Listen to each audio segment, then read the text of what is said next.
Hi, welcome to Max Kitchen. இன்னைக்கு நம்ம பார்க்க போகிறது சைவ ஈரல் குழம்பு. அது எப்படி ஈரலில் சைவ ஈரல் குழம்பு அப்படின்னு சொல்லி கேட்டால், ஈரலுக்கு பதிலாக நம்ம பாசி பயிரை வச்சு இந்த குழம்பு நம்ம ரெடி பண்ண போகிறோம். வாங்க எப்படி பண்ணுறதுங்கிறத பார்க்கலாம். நம்ம சேனலை இன்னும் சப்ஸ்கிரைப் பண்ணாதவங்க மறக்காமல் சப்ஸ்கிரைப் பண்ணிக்கோங்க. பக்கத்தில் இருக்கிற பெல் ஐக்கானையும் ப்ரெஸ் பண்ணுங்கள். அப்போ தான் நான் போடுற வீடியோவோட அப்டேட்ஸ் உங்களுக்கு வரும். இப்போது சைவ ஈரல் குழம்பு எப்படி பண்ணுறதுங்கிறத பார்க்கலாம். அதுக்கு ஃபஸ்ட்டு நீங்கள் பண்ண வேண்டியது பாசி பயிறு இருக்குது இல்லையா, க்ரீன் கலர் பயிறு, இந்த பச்சை பயிறு, இதை ஒரு 4 மணி நேரம் ஊற வச்சுக்கோங்க. இதை 4 மணி நேரம் நான் ஆல்ரெடி ஊற வச்சுட்டேன். நான் ஒரு 100 கிராம் அளவுக்கு, வீசம்படி அளவுக்கு பருப்பு எடுத்து நான் ஊற வச்சுருக்கேன். இதை மிக்சியில் நல்லா நைஸாக மாவாக அரைச்சிக்கணும். தண்ணி ஊற்றாமல் நல்லா நைஸாக இட்லி மாவு மாதிரி அரைச்சிக்கணும். தண்ணியை வடிகட்டிட்டு நம்ம அரைச்சிக்கலாம். இல்லாட்டினா இந்த தண்ணி ஆல்ரெடி நல்ல தண்ணி தான், நல்ல தண்ணி தான் நான் ஊற வச்சுருக்கேன். ஸோ இந்த தண்ணி நம்ம வேஸ்ட் பண்ணாமல் இந்த தண்ணியிலேயே நம்ம குழம்பையும் நம்ம வச்சிடலாம். ஸோ இதை இப்போ நல்லா மாவாக அரைச்சி எடுத்துகிட்டு வந்துடுறேன். பார்த்திங்கன்னா நான் தண்ணி ஊற்றாமல் அரைச்சிருக்கேன். அதில் கொஞ்சமாக உப்பு போட்டு மறுபடியும் நான் அரைச்சிக்கிறேன். பார்த்திங்கன்னா நான் ஒரு கிண்ணத்தில் இது மாதிரி எண்ணெய் தடவி வச்சுருக்கேன். அப்புறம் ஒரு இட்லி பானை, அப்படி இல்லாட்டினா ஒரு நார்மலாக ஒரு கடாயில் தண்ணி ஊற்றி அதை பாயில் பண்ணி வச்சுருக்கேன். இட்லி மாதிரி இப்போ நம்ம இதை அவிக்க போகிறோம். ஸோ இப்போ நம்ம அரைச்சி வச்சுருக்கோம் இல்லையா, உப்பு சேர்த்து அந்த மிக்சர் அந்த பேஸ்ட்டை இதில் போட்டு நம்ம வேக வைக்க போகிறோம். பாருங்கள், நான் ஒரு கிண்ணத்தில் ஊற்றிட்டு அதை கரெக்டாக லெவல் பண்ணி வச்சுடுங்க. உங்களுக்கு பாயில் பண்ணும்போது அப்போ தான் கரெக்டாக வெந்து வரும். இப்போது நான் ஒரு கடாயில் தண்ணி ஊற்றி வச்சுருக்கேன். ஒரு ஸ்டாண்டு போட்டு வச்சுருக்கேன். அதில் இதை போட்டு மூடி வச்சிடலாம். ஒரு பிளேட் போட்டு, ஒரு சின்ன பிளேட் போட்டு மூடி வச்சிடலாம். ஸோ தட் வெந்து வரும் நல்லா. இதை க்ளோஸ் பண்ணிவிடுவோம்.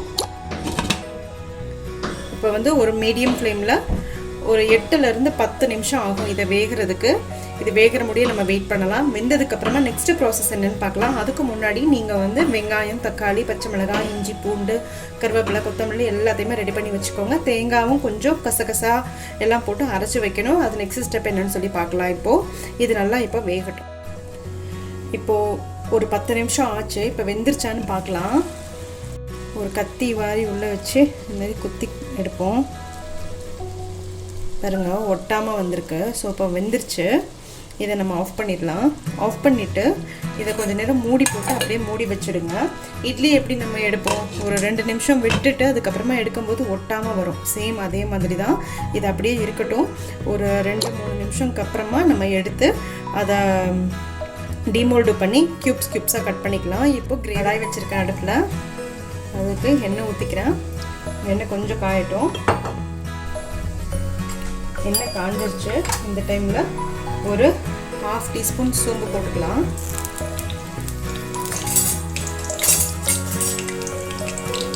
சோம்பு கொஞ்சம் பொரிஞ்சதுக்கப்புறமா கல்பாசி பூ,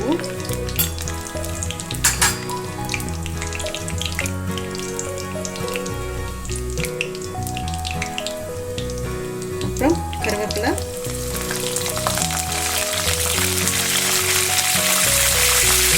கருவேப்பிலை பொரிஞ்சதும் சின்ன வெங்காயம்,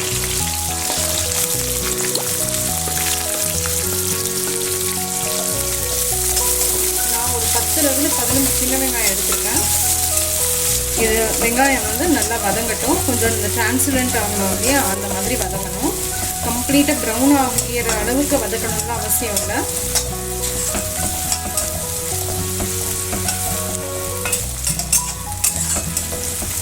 ஒரு 2லேருந்து 3. இப்போ ஒரு 3/4 டீஸ்பூன் இஞ்சி பூண்டு பேஸ்ட்டு அதையும் போட்டு வதக்கிப்போம் நல்லா.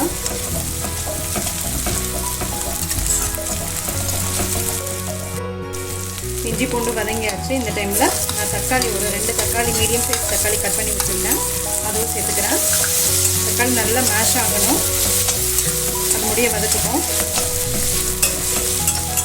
உங்களுக்கு நீங்கள் இதுலேயே கல்லுப்பு போட்டிங்கன்னா உங்களுக்கு சீக்கிரமாக தக்காளி வதங்கிடும்.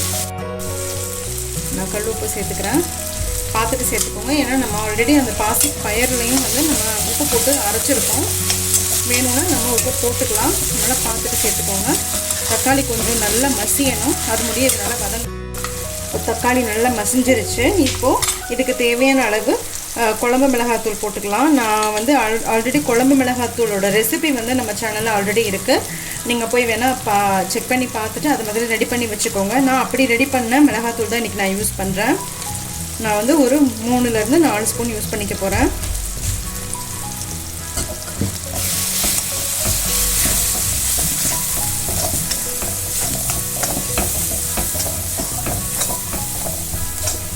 அப்புறம் ஆல்ரெடி நம்ம இந்த மிக்சியில் வந்து நம்ம இதை அரைச்சி வச்சுருக்கோம் இல்லையா, அந்த பாசி பயிரை அரைச்சி வச்சுருந்துருப்போம் இல்லையா, அதோட தண்ணியும் சேர்த்துக்கணும்.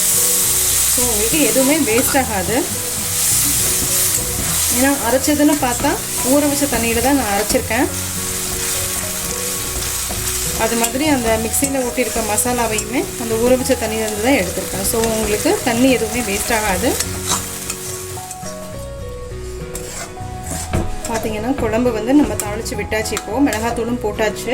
நான் கொஞ்சம் தண்ணி வந்து எக்ஸ்ட்ரா ஆட் பண்ணிக்கிறேன். ஏன்னா நம்ம அந்த பாசிப்பயிறு வந்து இதில் போட்டு நம்ம வேக வைக்க போகிறோம் மறுபடியும். அதனால் கொஞ்சம் தண்ணி எக்ஸ்ட்ரா ஆகும். இதுவும் ஆல்ரெடி ஊற வச்ச தண்ணி தான். அதுக்குள்ளே நம்ம அந்த பாசிப்பயிரை நம்ம அந்த டிமோல்டு பண்ணிவிடுவோம். டிமோல்ட் பண்ணி குட்டி குட்டி பீஸாக கட் பண்ணிவிடுவோம். அது எப்படி பண்ணுறதுன்னு பார்க்கலாம். இப்போ டிமோல்டு எப்படி பண்ணுறதுன்னு பார்த்துடலாம்.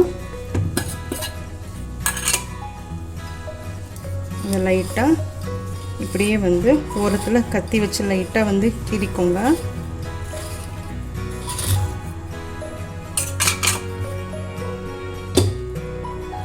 கிரிட்டு லைட்டாக அப்படியே அடிச்சிடும்.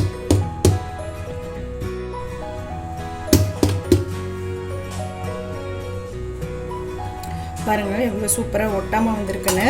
இப்போ வந்து இதை வந்து நம்ம குட்டி குட்டியாக கட் பண்ணிப்போம்.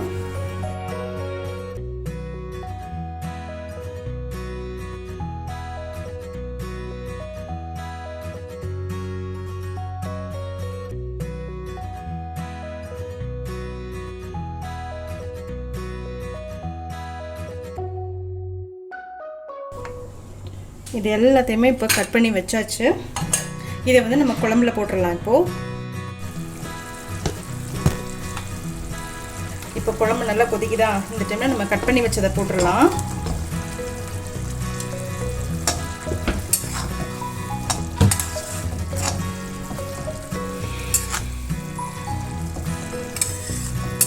கொஞ்சமாக தண்ணி வந்து எக்ஸ்ட்ரா ஆட் பண்ணிக்கோங்க. ஏன்னா உங்களுக்கு இந்த ஈரல் வந்து இந்த பாசி பயிறு வந்து கம்ப்ளீட்டாக அப்சர்வ் பண்ணிக்கும் இந்த தண்ணி எல்லாத்தையும், இந்த கிரேவியில் இருக்கிற தண்ணி எல்லாத்தையும்.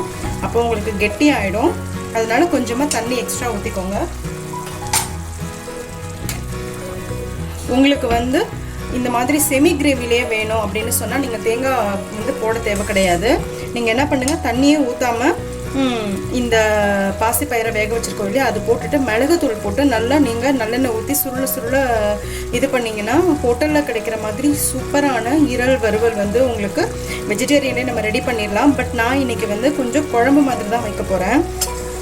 அது வந்து சாதத்துக்கு, கல் தோசை, அப்புறம் நார்மலாக நம்ம தோசை ஊற்றி சாப்பிடுவோம் இல்லையா, அந்த மாதிரி தோசை, இட்லி, இதுக்கு எல்லாத்துக்கும் வந்து அவ்வளோ சூப்பராக இருக்கும். இப்போ நான் வந்து இதில் தேங்காய் அரைச்சி ஊற்ற போகிறேன். இந்த தேங்காய்க்கு என்னென்ன அரைக்கலாம் அப்படிங்கிறத பார்த்துடலாம். இப்போ நம்ம தேங்காய் வந்து அரைச்சிடலாம். மிக்சியில் ஒரு 3 ஸ்பூன் தேங்காய் எடுத்திருக்கேன். அப்புறம் ஒரு 3 சின்ன வெங்காயம். அப்படி உங்ககிட்ட சின்ன வெங்காயம் இல்லாட்டினா நீங்கள் பெரிய வெங்காயம் கூட போட்டுக்கலாம். ஒரு சின்ன பீஸு வெங்காயம். அப்புறம் ஒரு 1/2 டீஸ்பூன் வந்து சோம்பு, ஒரு 1/2 டீஸ்பூன் சீரகம், அப்புறம் கொஞ்சமாக மிளகு, ஒரு 10 மிளகு வச்சுக்கோங்களேன். இதை நல்லா நைஸாக அரைச்சிட்டு வந்துடணும். அரைச்சிட்டு வந்துட்டு நம்ம அந்த கிரேவியோட மிக்ஸ் பண்ணிடணும். அதை இப்போ அரைச்சிட்டு வந்து இப்போ இந்த கிரேவியில் ஊற்றிடுறேன்னா கொஞ்சம் இந்த தேங்காய் வாடை போகிற முடிய கொஞ்சம் நேரம் வந்து இது சிம்லையே இருக்கட்டும். உங்களுக்கு இப்போ பார்த்தாலே தெரியும், நம்ம போட்ட சைஸை விட வந்து இந்த பாசிப்பருப்பு இதெல்லாமே வந்து கொஞ்சம் பெருசாக இருக்குது, கொஞ்சம் உப்பி இருக்குது பாருங்கள். ஸோ இது கொஞ்சம் நேரம் வந்து நம்ம மூடி போட்டு வேக வச்சுக்கலாம். இப்போ பார்க்கலாம், ஒரு 3லேருந்து 4 நிமிஷம் ஆயிடுச்சு தேங்காய் ஊற்றி. பாருங்கள் கொதிக்க ஆரம்பிச்சிடுச்சு. இந்த டைமில் வந்துட்டு நம்ம வெட்டி வச்சுருக்க மல்லித்தலை அதை போட்டுருவோம்.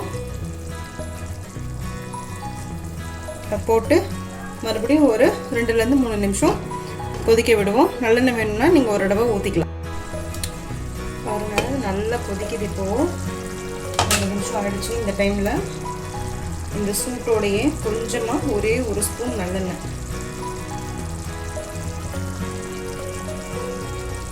ஊற்றிட்டு இதை நான் ஆஃப் பண்ணிடுறேன். அவ்வளோதான். நம்ம வந்து இதை சர்வ் பண்ண ஆரம்பிச்சிடலாம். இதுக்கு வந்து ரொம்ப சூப்பரான காம்பினேஷன் வந்து ரைஸோடையும் ரொம்ப நல்லாயிருக்கும், டிஃபனோடையும் ரொம்ப நல்லாயிருக்கும், இட்லி தோசையோடலாம் சாப்பிட்றதுக்கு. இப்போ இதை சர்வ் பண்ணிடலாம். பாருங்கள் எவ்வளோ அழகாக அந்த ஈரல் மாதிரியே வெந்திருக்கு பாருங்கள் நம்ம போட்ட பாசி பயறு. இதில் வந்து உங்களுக்கு 2 ஆப்ஷனில் பண்ணலாம். ஒன்று வந்து நம்ம சிறுபருப்பு போடுவோம் இல்லையா, பாசி பருப்பு போடுவோம் இல்லையா, பொங்கலுக்கு போடுற பருப்பு, அதுலேயும் நீங்கள் இதே மாதிரியே பண்ணலாம். முட்டை இருக்குது இல்லையா, முட்டையில் வந்து முட்டையை நல்லா அடிச்சுட்டு எண்ணெய் ஊற்றி ஒரு கிண்ணத்தில் எண்ணெய் தடவி பாயில் பண்ணிவிட்டு குட்டி குட்டியாக க்யூபாக கட் பண்ணிவிட்டு இதே மாதிரி மெத்தடில் செய்யலாம். அது இன்னொரு வீடியோவில் நான் போடுறேன் உங்களுக்கு. அதுவும் சூப்பராக இருக்கும். அதை பேஸ் பண்ணி தான் நான் வந்து இது பண்ண ஆரம்பித்தேன். இந்த பாசி பயிறு குழம்பு ரொம்ப சூப்பராக வந்தது. டேஸ்ட்டு அட்டகாசமாக இருக்கும். ட்ரை பண்ணி பாருங்கள். மோரோவர் இது கம்ப்ளீட்டாக ஹை ப்ரோட்டீனான ஃபுட்டு. நிறைய பேர் புரட்டாசி மாதத்தில் விரதம் இருப்பீங்க, அவங்களால நான்வெஜ் சாப்பிட முடியாமல் இருக்கும் இல்லையா, அவங்களுக்குலாம் இது வந்து ஒரு நல்ல ஃபுட்டாக இருக்கும். கண்டிப்பாக ட்ரை பண்ணி பாருங்கள். இப்போது இதை நான் சர்வ் பண்ணிடுறேன்.